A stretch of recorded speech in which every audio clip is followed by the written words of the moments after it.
Welcome to Mystery Sauce. If you love true crime, eerie encounters, and stories that make your skin crawl, you're in the right place. And trust me, tonight's story is one you won't forget.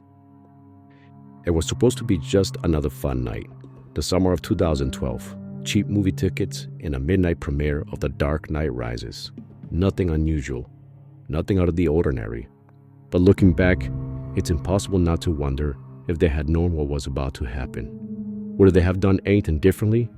Would they have stayed at home? Would someone have stopped them?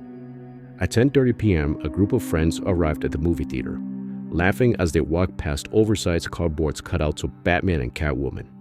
The smell of popcorn filled in the air, mixed with the exciting chatter of a packed crowd. Their tickets had already been bought in advance, so they bypassed the line and went straight into Theater 9. They had no idea that among them, a killer was lurking. That as they found their seats and got comfortable, he was already setting his plan in motion. That moment, before everything changed, was the last bit of normalcy they would ever know. The moment before they stepped through those doors, completely unaware that they were walking straight into hell. That night had started like so many others. The group of friends had spent the summer making memories, scrapping together what little money they had to afford nights out at their favorite movie theater. It wasn't much, just a small apartment, student loans piling up, and the excitement of young adulthood. But they were happy. Now, the theater itself was a familiar place, almost comforting, a staple in their routine, a place where they could escape into another world for just a few hours. And that particular night, the midnight premiere was more than just a movie. This was an event, the kind of thing people look forward to for weeks, the kind of thing that packed the movie theaters wall to wall with diehard fans. The group had gathered earlier in the day, making plans, hyping each other up. They joked about dressing up in a costume, but settled for Batman-themed t-shirts and hoodies instead. One of them had even arrived early to secure the tickets.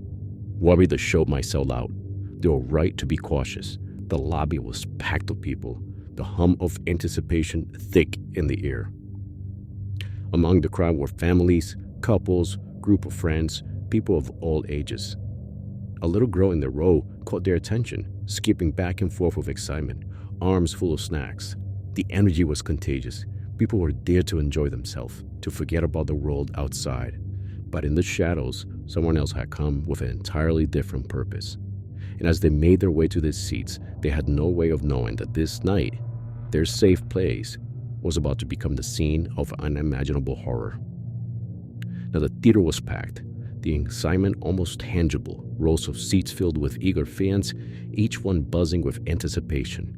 The group had managed to snag a row of seats together, but 4 rows up from where the seating started to elevate. They settled in, cracking jokes, scrolling through their phones, and munching on those snacks. A few of them took turns heading to the concession stand, eager to grab popcorn and drinks before the preview started. Now outside, the night stretched on, quiet and undisturbed. Inside, the world felt safe, removed from reality. The dim glow of the pre-show lights illuminated the faces of the audience, their expressions ranging from excitement to impatience. And the screen was still dark. The movie was just minutes away from beginning. The last few stragglers filled in, their silhouettes outlined against the light of the hallway. One of them, a figure dressed in dark clothing, and he moved through the crowd, unnoticed. He took a seat near the front, blending into the sea of moviegoers. Nothing about him stood out. He was just another fan, another person looking forward to the show. Then, the lights dimmed. The theater erupted into cheers as the Warner Brothers logo appeared on the screen. A hush fell over the crowd, the film taking center stage. The open sequence played, Bane hijacking a plane. The audience was hooked, eyes glued to the screen. For some, exhaustion began to creep in. Long work days, late night plans, it was the perfect storm for sleepiness. One of the friends, fighting off fatigue, leaned back in her seat, deciding to close her eyes for a moment during a slower scene. And just for a minute, and then a loud bang echoed through the theater. At first, no one reacted. The sound had blended into the chaos of the film, leaving an explosion on screen. But then came another and another. The air filled with an acrid burning smell. Screams erupted as reality snapped into focus. A figure near the front of the theater stood silhouetted against the glowing screen, and the muzzle of his weapon flashing as he fired indiscriminately into the crowd.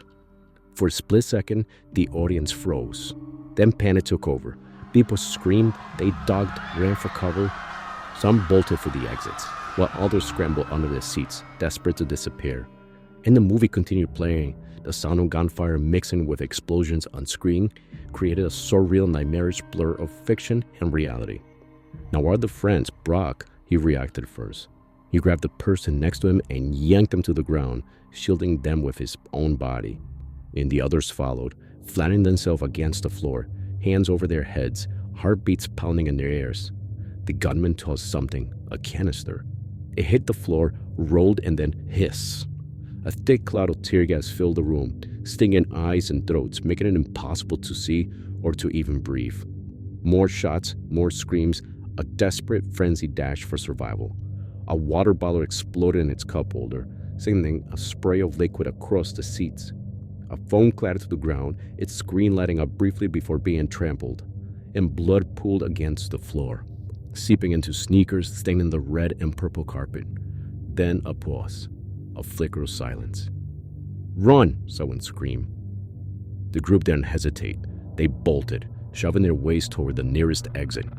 Bodies slammed together in the chaos, people falling, getting back up, trampling over spilled popcorn and shattered soda cups. Someone fumbled for the door handle, slick with something wet before finally wrenching it open. Fresh air, blinding streetlights, the distant sound of sirens. But the nightmare wasn't over yet. Bodies spilled out onto the pavement. Some were running, some were collapsing, some were just gasping for air. And the chaos inside had turned into sheer panic outside. The sound of silence grew louder, police and paramedics racing to the scene. Now Brock had made it out, but he wasn't unscathed. His leg was drenched in blood. A massive wound tore through his lower limb. He collapsed onto the sidewalk, unable to move. Another friend, Tommy, had been hit as well. 2 gunshot wounds, one in the knee and another one in the hip. And they weren't alone. Others were scattered across the parking lot, some bleeding and some were unconscious. A woman screamed for her child. A man clutched his arm, his sleeve soaked in red.